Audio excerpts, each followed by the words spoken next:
All right, what's up, guys? Welcome to Queen of the Mat podcast. How are you two doing today? Good. Cold outside. It's winter. It is so cold. At least it's not snowing, though. I'm happy about that. And it's warmer than yesterday, so that's a plus.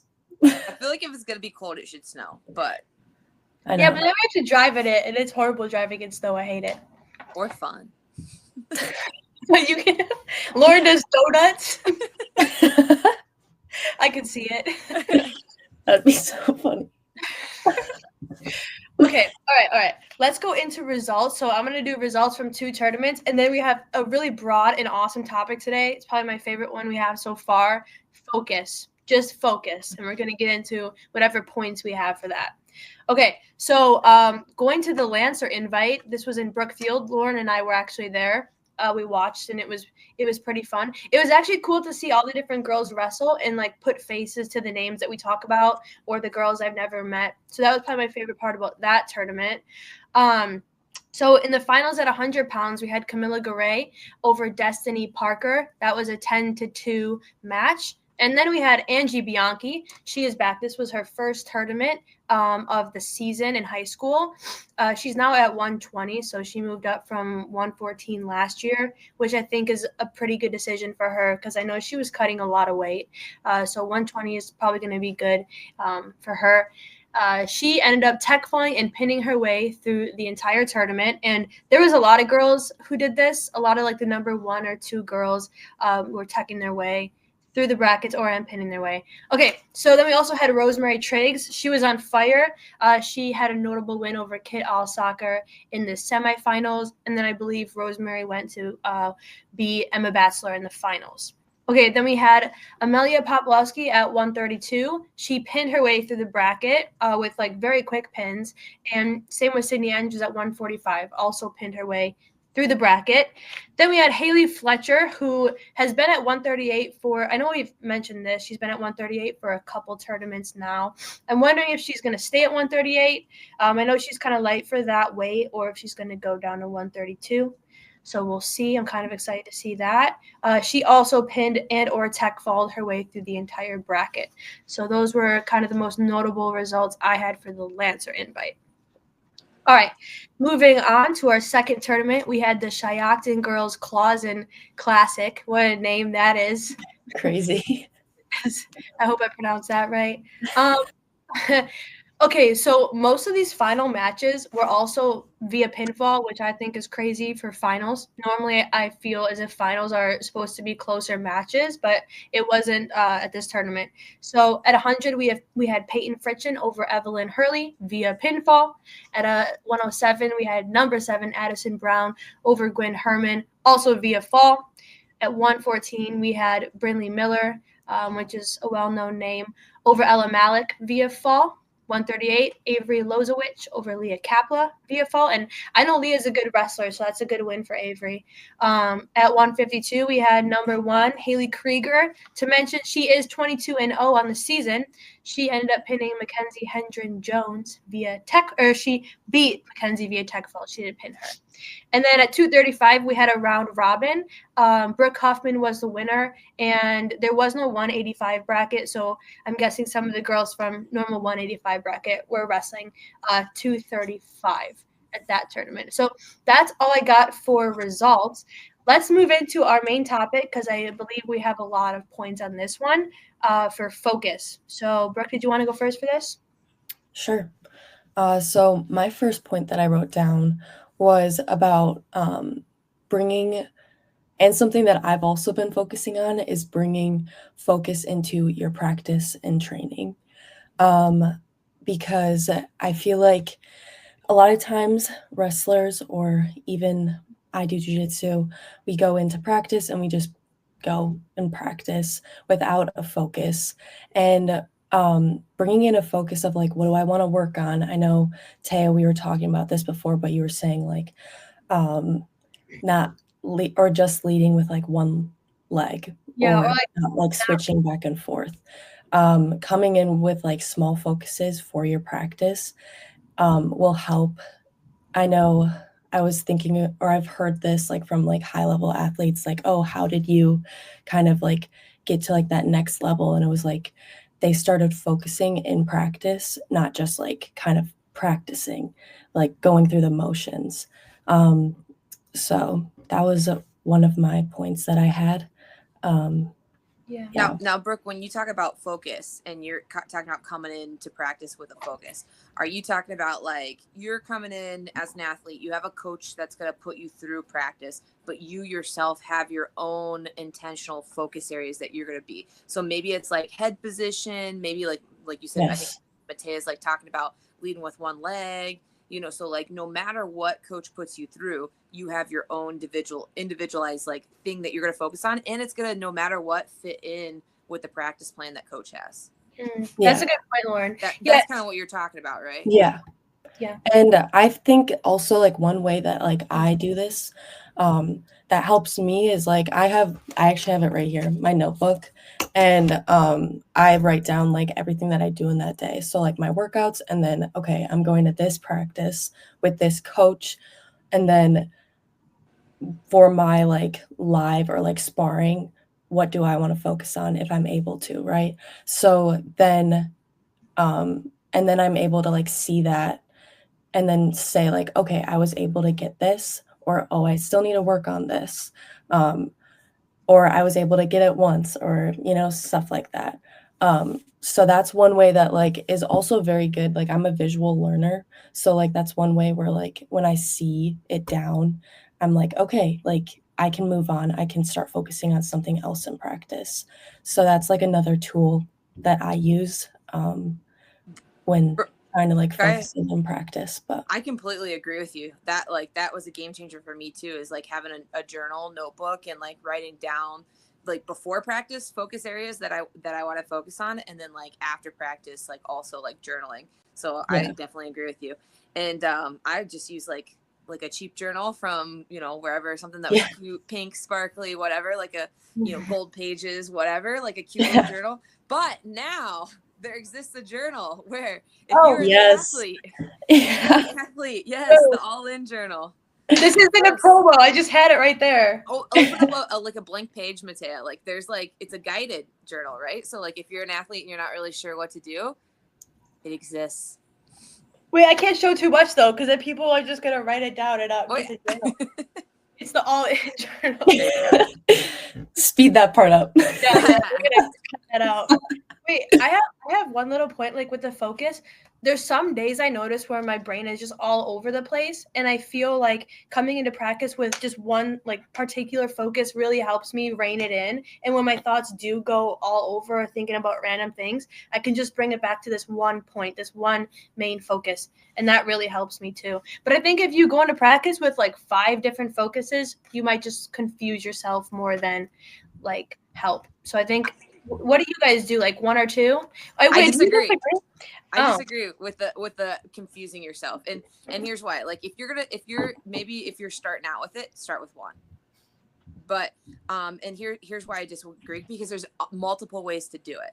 So like if you have a coach that is putting you through practice and you come in with 1 focus or 2 focuses, I think that's great. Yeah. But maybe it's an individual practice and it's just you and a partner. And well, that's kind of different. Yeah, though. it's different. So there's multiple ways to do it. So if it's you and a partner, you come in instead of just like, oh, we're just gonna scrap today. Like leave a section of time to scrap, but then like you're basically planning your own practice and creating your own focus areas. But I think that's different than coming into practice with hey, I need to keep my right hand low today. But if I'm like, I need to keep my right hand low, I need to keep one lead leg, I need to keep my head up, I need to, you know what I mean? Then it's a different way of focusing, but it's still focus area, because like what you're saying is like you're choosing things to identify in your wrestling and focus on them, right? Yes. Yeah.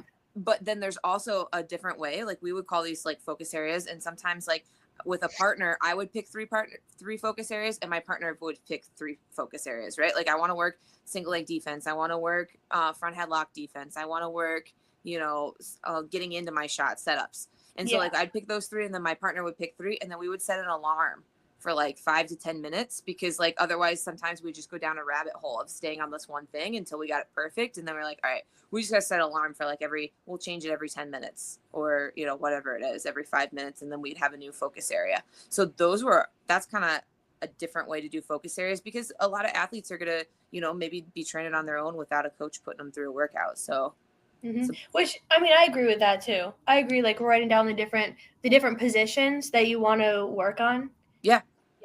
Yeah, focus areas. Yeah. I think another thing though, like if you're like a high school athlete, or I don't know who else is listening to this, but just to like help you figure out where you need to work on, you can always ask a coach. Because I know for a while I was just like, I don't even know. Like, I don't even know what I should work on. So I started asking my coach, I'm like, hey, like, what should I focus on? What do you think is going to be beneficial for me while I'm competing? Or what do you think is going to help my game grow? Right. So I asked my coach that. And now a lot of times, like, I started with what he told me, and now I just keep branching. And every practice, I'm like, okay, I got that, but now I want to work on that, you know? So that's one way. Like, if you do want to start like being more focused in practice, don't be afraid to ask. And I'm sure your coaches are going to love that too. That's Absolutely. true. Great point, Brooke. I guess another indicator might be the areas you're not the best at. Whatever like you're struggling with, like that's your weaknesses. Yeah. And another way, you can watch your film back and be like, okay, in the tournament, I kept getting sprawled on. I wasn't able to, like, how can I work on that? Right. So then, like, working from there, okay, like, I don't know, stuff like that. Like, just watching film is like huge, especially if like you guys, like the high school wrestlers right now have a lot of film that you guys can watch and use that as like a tool, especially at this point of the season.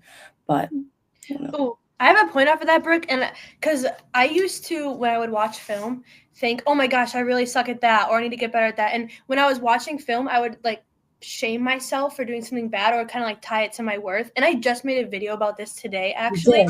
Yes, I did. I posted it. But what I think is important, like looking at the things that we can do better at, but not tying it to our worth, and just coming up with a plan to do better at that thing.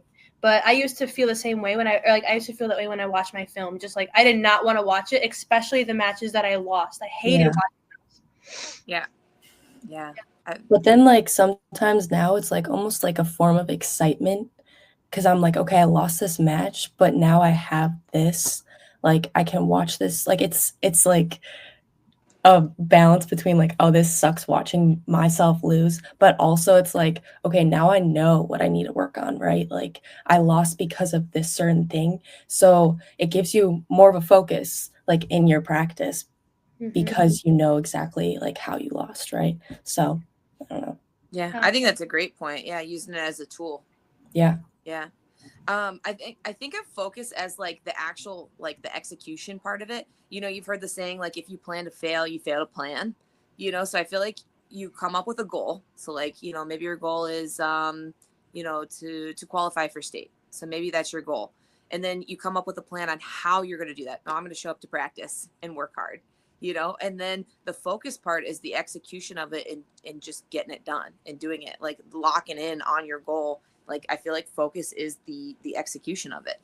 And I feel like if you come to practice, and, you know, I've seen this in high school athletes a lot before, is like, they think they're just going to get better just by coming to practice. And inherently you will get better to some extent, but is it the maximum amount of better that you can get? Because if you just show up and you just go through the motions, and you're talking to your friend about, you know, lunch, and, you know, oh my gosh, like, did you see that girl today? Or did you see that guy today? Or, you know, whatever. If you're just like talking about homework or math or what, I don't know what you talk about, but like, if you're not focusing on what the drill that coach is having you go through, and you're not fully locked in on what you're working on, you're not getting the maximum amount of the workout that you could be. And you're spending time there anyway. So you might as well get better, and you might as well lock in on what it is that you're doing. Because tying your brain and your body into the actions that you're actually doing, that's what's really going to help get the maximum results of what it is that you want. Like, I don't know. Matea, Ben brought this up at practice one time. It's like, there's this book and it's called what? Not The Way of the Warrior. What's that one book? Is it The Rise of Superman? No, the other one. Chop Wood, Carry Water. Chop Wood, Carry Water. So Chop Wood, Carry Water, and there's like a sensei archer, right?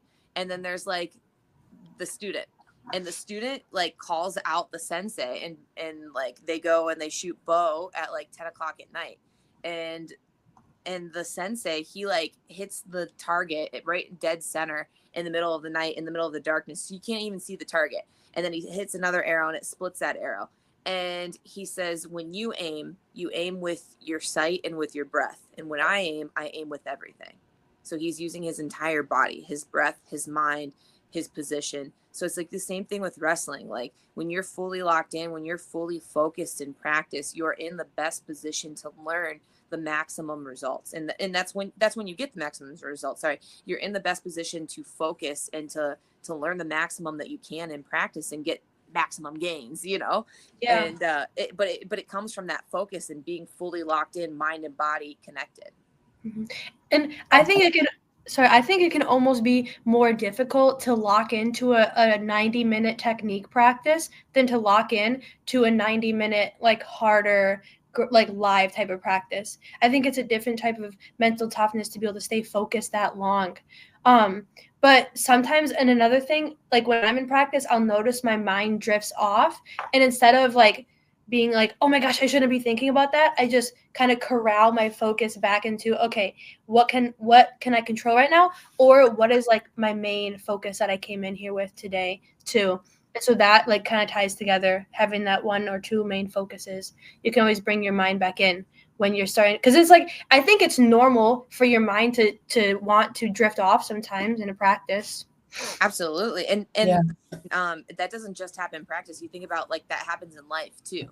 So if you can have something that you're focused on, if you can have a goal, if you can have something that you reel yourself back in, your mind is going to be distracted. Distractions are going to happen. Like, if you ever like do like a quiet time or where you're trying to like focus on one particular thing, I'm guilty of being a multitasker. Like I like to do like 5 things at once, which is great, but then you're not fully locked in on the one thing that you're doing. Like if I'm listening to a podcast and like trying to wash dishes or cook or something, and if I'm cooking and I get super wrapped into the recipe, or if I'm lifting weights and I get super locked into the workout, and then I'm like, oh shoot, I didn't hear what they were saying because I was really focused on my workout, or I was really focused on this recipe. And then I have to go back and listen to the podcast like 5 more times to catch all of the things that were in there, So like the distractions happen. And then like I was saying, like even in the quiet time, like if you're trying to like quietly focus on one thing, it's interesting how when you're trying to focus on one thing, that's when all the distractions start to flood your brain about, oh, don't forget you have to do this. Oh, don't forget about this. Oh, don't. And you're like, stop. I'm just trying to focus on this. But the distractions are going to come, but it's up to you to choose the thoughts that are most important to focus on. Yeah, that I feel like that also ties in. I was talking to Tay about this before, but there's a certain level of maturity, I feel like, that comes to that. And I feel like just to be able to control or like notice, honestly, like notice when like you're kind of drifting away, or maybe you're not as focused, and being able, like what you said, to bring your thoughts your thoughts like kind of back into that focus. It's definitely hard to do. And like sometimes you don't want to, but like to get what you said, the max out of practice, like that's kind of what you have to do if you want to be like the best, if that's like your goal, but That's true. Absolutely. Especially if you've been particularly thinking a certain way or focusing like on those distractions, it's going to be hard when you decide that you want to start focusing on like practice or on a particular position. It's not going to be easy. You're kind of rewiring your brain in a certain way to focus on something that you're not used to doing, but the more you do it, the easier it'll get. I like that. And just for me, I used to go down, and sometimes still, just certain rabbit holes of worry or things that like weren't going good in my life, that I thought weren't going good in my life. And I realized, instead of like letting yourself think like down that rabbit hole, just cutting it off before you can even go down there. And Lauren, you actually taught me that. But yeah, I have one more really like big point that I was thinking of with focus. Because I feel as if the closer I get to competition, the more my mind goes off into weird places. And I was talking to my mindset coach, or Lauren, our mindset coach, and what he told me, this is a quote, is it is stressful to think about competition, and our brains naturally want a vacation from the stress. So our minds will kind of naturally go down these unhelpful rabbit holes. But I think where a lot of the pain comes from is when wrestlers think, oh my gosh, like I'm so close to competition. I should not be thinking about this. I should be thinking about like these 3 things: that I'm a good wrestler, that I'm going to crush the competition, and that I'm going to do these certain wrestling moves. And when we start to think about those other things, we freak out. But again, it's just being able to reel yourself back in and know that, okay, yes, my mind is scattered. This is going to happen most of the time before competition, but it's like reeling it back in and really focusing on what matters, and not focusing on who am I going to wrestle, what is their track wrestling profile like, what place am I going to take, what's the outcome going to be. Just truly dialing in, like, how do I want to wrestle, what do I want to feel like, or not what do I want to feel like when I'm wrestling, but how do I want my wrestling to feel like, what types of moves am I going to do. I think those are so much more helpful than letting your mind go down the rabbit holes, which is something, Lauren, that you really helped me with, because when I wrestled the Stevens Point tournament, I was like looking at my bracket and everyone's track wrestling profiles, and I started to really change my focus from what matters to how good these girls are. And so one of the best changes I made was not even looking at my bracket anymore and just having my coaches tell me, when I was up or when my bout number was. And that's, I think, another way of focusing, because then you don't even know who you're going to wrestle. So you can really dial in on what am I going to do, or how do I want to wrestle this match? Yeah. That's a really good point. Matea, I thought you also, not to call you out, but I thought you also made a huge, awesome improvement adjustment mid-match at the Stevens Point. Do you want to share on that one too? Wait, which one? My finals match? It was either the semis or the finals of Stevens Point. When you were wrestling, and it might have been last year. It might not even been this year. It might have been last year when you were wrestling that girl. Do you remember? Wait, you can say it. You're okay. So you were wrestling at the Stevens Point tournament, and it was either semis, finals, or finals, and it was either this year or last year. Sorry, and you were like, I know I can beat her. I know I can beat her. You're like, I know you were like down maybe like 2 points or something, but your focus was on the outcome versus what you could do in the match to make it happen. And focusing on what you could do in the match to make it happen was actually a more helpful thing to focus on than actually, I know I can beat her, which was the result, right? So like you made that instant change and you're like, oh, okay, I'm going to keep my hands low and I'm going to go out there and hit a double leg. And boom, that's what you did. You went out there and you just got your takedowns, and then you laced her and you ended up winning the match because you focused on what you needed to do in the match right at the 30-second break, the water break. That's when you made that adjustment. You went out there and you focused on what you needed to do in the match, which is go get another takedown and lace her, and then it was over and you won. Yeah. Oh, I remember that. That was, like 2 years ago, semifinals, I think. Yep. Yeah. Hey, it's funny how you remember that more than I do. Because I thought it was awesome, because I was like, because that's not an easy thing to do, is to make that adjustment, let alone mid-match in competition. That's a big adjustment to make. But yeah, and Matea, like, going along with your point of like those distractions being able to come in, especially when it's leading up to something big like competition. Something that I found helpful for myself was I knew that was going to happen.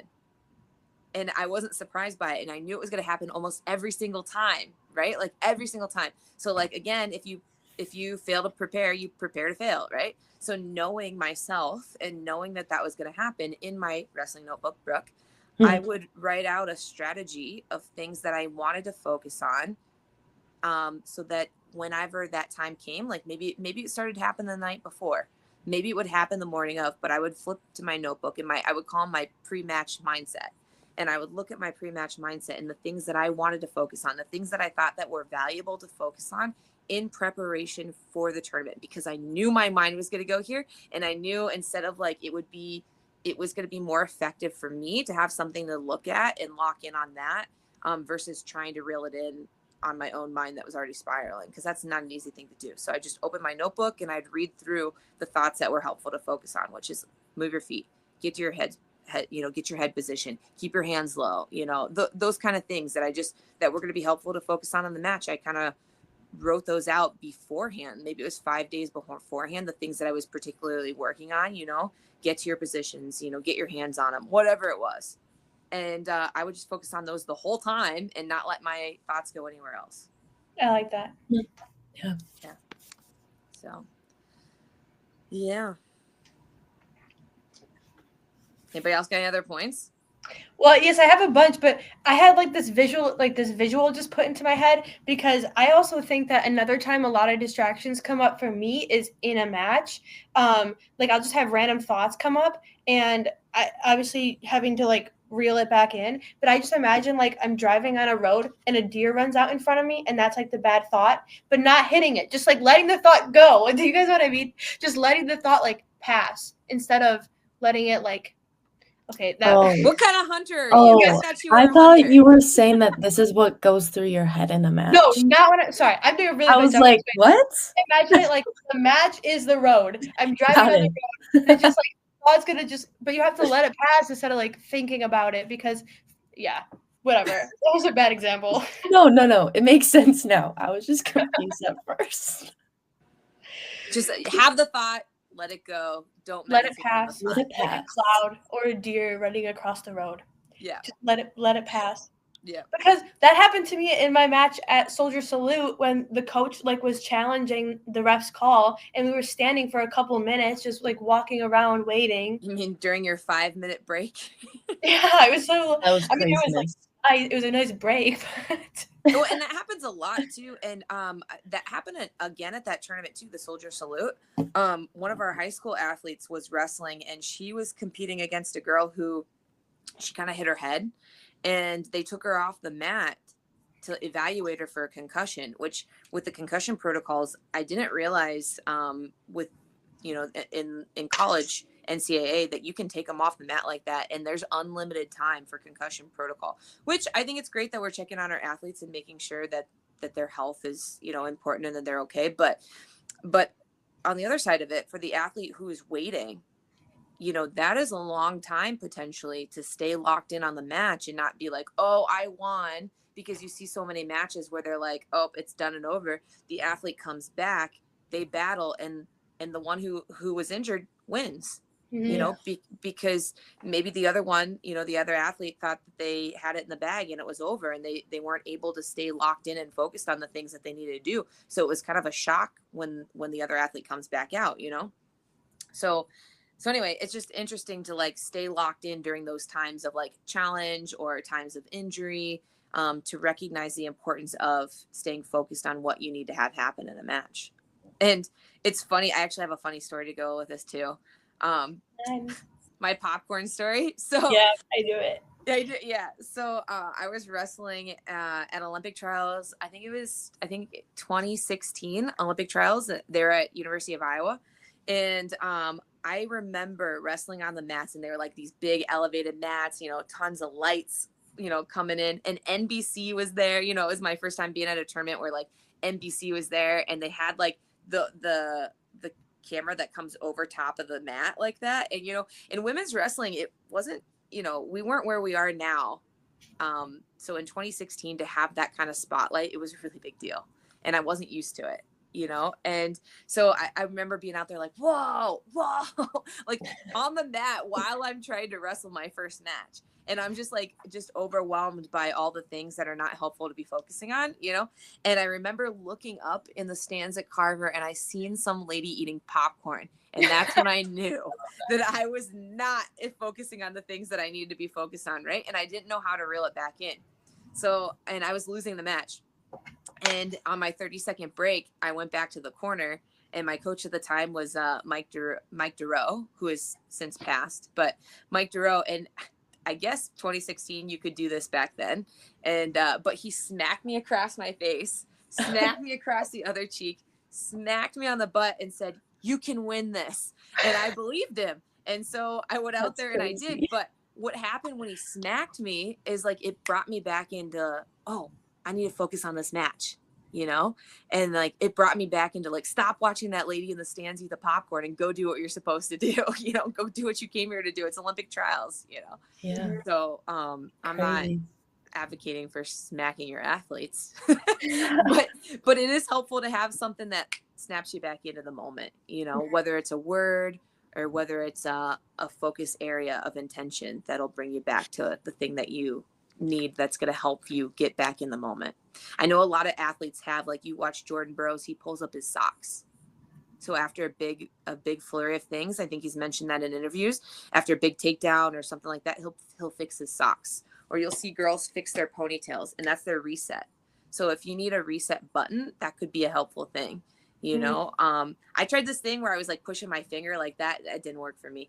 But like what did work was like a word, you know, so I just brought a word, and that was my refocus word. So whether it's an action, whether it's a word that helps you refocus, maybe after a big takedown or something unexpected in the match that wasn't helpful, to help you get your head back where it needs to be. I like that.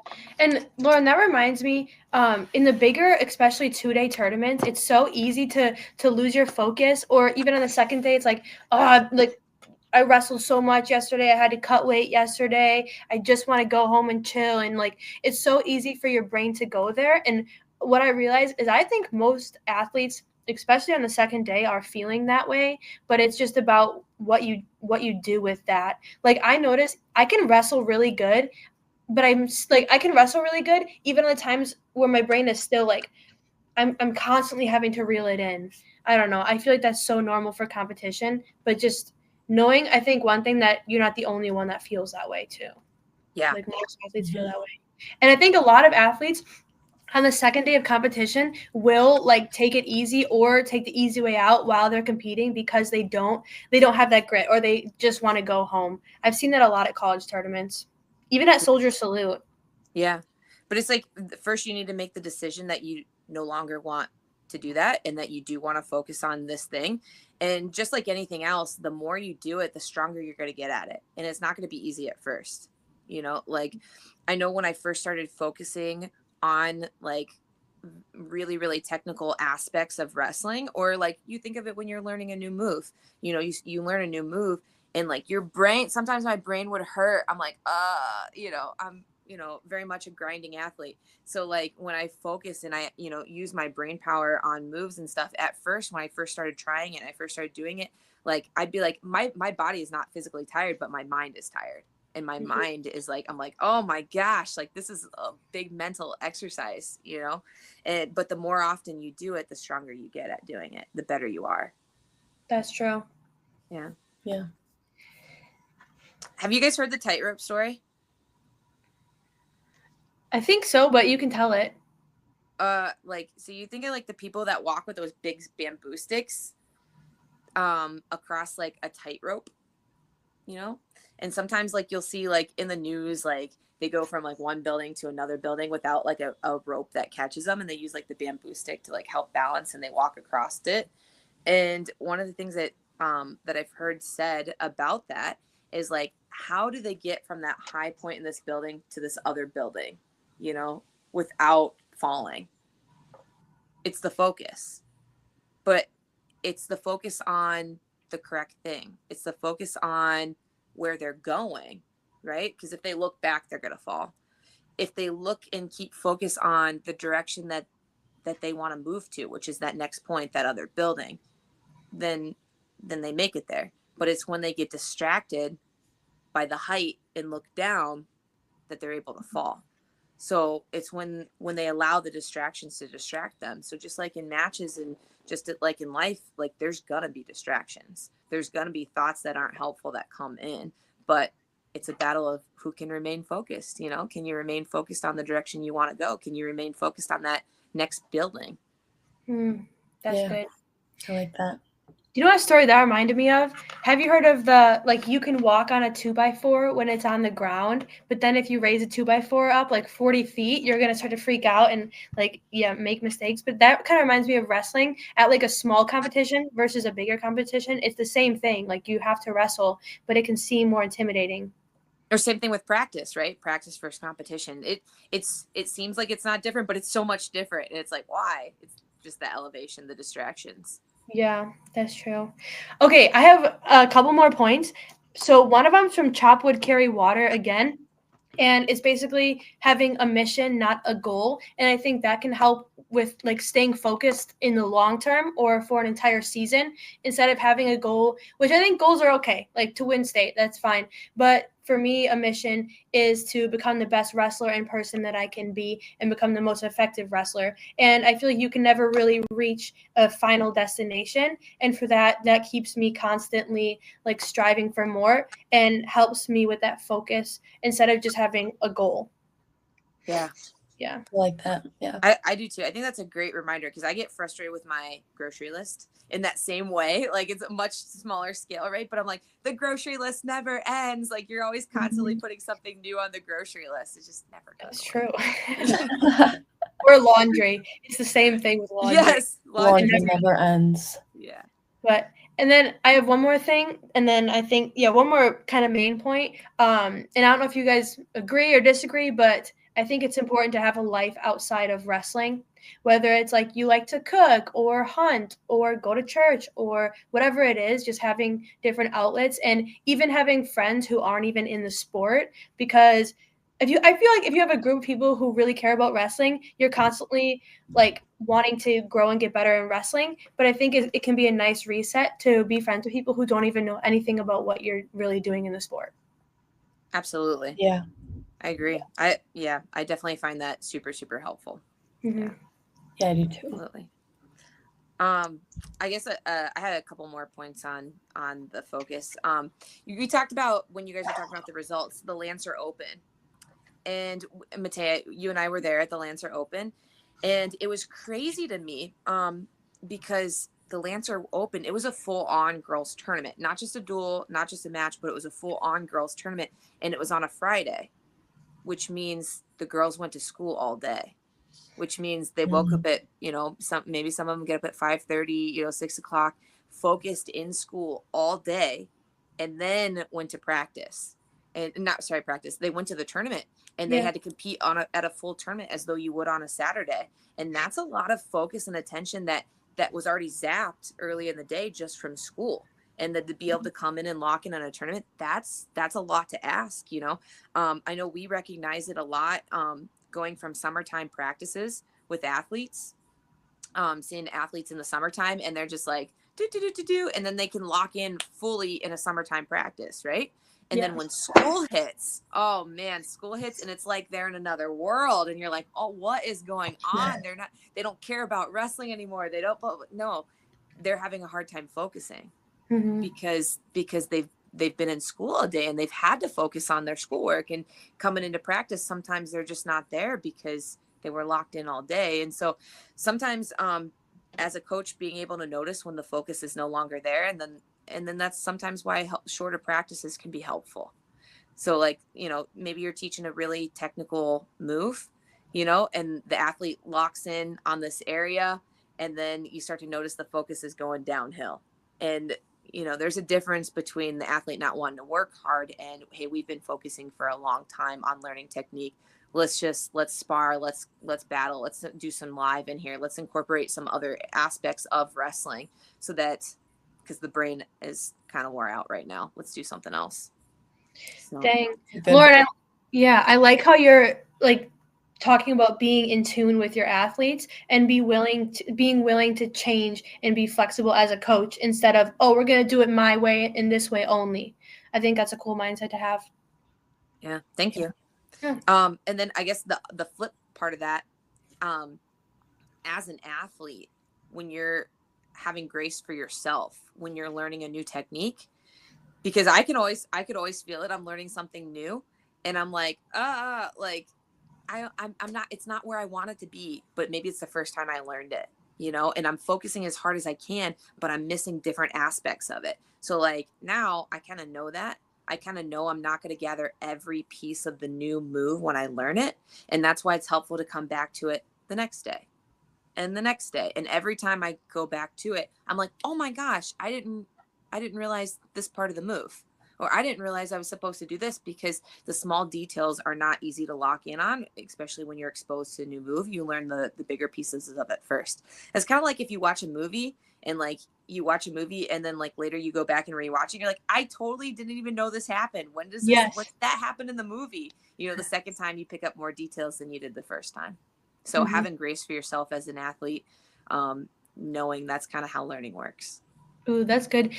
And I have one more thing off of that, even when you're coaching kids, because I'll show a move and then I'll watch and I want to correct like 5 things in one athlete for the move. And then I have to realize, no, I maybe can tell them one thing. And then the next day or the next week, I'll tell them another thing, because you don't want to like overwhelm them. And kind of like we were talking about earlier, is just having a couple points of focus in practice when you're trying to lock in. That's good. I think that comes with, I think that's a great point, Mate. And I think a lot of that is also based off of knowing your athletes too. And, you know, the age that they're at, the developmental like level that they're at too, because sometimes they can handle more and then sometimes they need to pull back less. Yeah, that's true. I have one thing that I was thinking of, and it's about focus, but it's not really about wrestling, but it was kind of a cool thing that I heard. So social anxiety is focus on yourself. And so if you're like a socially anxious person, if you get anxious for certain situations, instead of like thinking, what are they going to think of me? Switch your focus to how can I best help them? I don't know why that has nothing to do with wrestling, but I just thought I needed to bring that up, because like a lot of different situations in life we can look at from different perspectives, and that can completely change the reality of what that situation is. Absolutely. I think that's a great point. Thanks, Lauren. Yeah. Does anyone have anything else? No, but you know, you hear like, you know, perspective is the way that you view the world. So how you view the world is your own perspective. You can change your perspective, then you change your world. You know, if you change your worldview, then you have different opportunities and you look at things differently and your focuses can be different. Yeah. And I think we have more power over our perspective and perception than we think we do. And I think that's a beautiful thing, that we're always able to change the way we look at the world. Yeah. Yeah, it's cool. Absolutely. Yeah. Well, that's all I got. If anyone has anything else. Actually, I have one more point. So something to, you know, sometimes like going into tournaments, you know, we were talking about leading up to tournaments and stuff like that, but like even in the warm up, having focus points in the warm up, I think is super, super helpful. And sometimes, you know, high school athletes that I work with before too, like they just want to wrestle, or especially a lot of youth, you know, youth is a little bit different, but like they just want to wrestle for the warm up, or they just want to spar and just not think about anything and just go, you know. And maybe some of that is like the anxiousness kicking in, like the you know, feeling the environment around them and like, hey, we're getting ready for battle and stuff like that. But being able to lock in on those points, on those focus areas that are helpful, you know, like whatever those focus areas are, if you have 4 or 5 of them, you know, shot offense, shot defense, you know, your setups, if you know, maybe something from the front headlock, whatever the positions are, having your 4 or 5 positions that you're going to run through in the warm up versus just sparring or just like moving your body just to move. Because, you know, going to those tournaments, you see so many people just aimlessly moving their bodies just to get them warm, versus you could also be warming up your mind and your body in those positions. That's a good point. I like that. That was a good change that I made too, that you kind of showed me, Lauren, just doing different positions in warm up instead of just wanting to scrap. Because sometimes I can be so nervous that I just want to go scrap. Like, yeah. Well, that's a fun part too. So that's true. Save it for the matches. But all right. That's all. I think that's all we got for this. That was a really good topic. I love the topic of focus. Also, guys, I noticed at our last podcast, guess how many likes it had? 5. 11. Oh, yeah. nice. So thank you guys for liking it. We always appreciate that. And we appreciate the listeners. Get it to 1,100. 1,100. Let's get it. That's our next goal by this week. Okay. We'll see you guys later. Good podcast.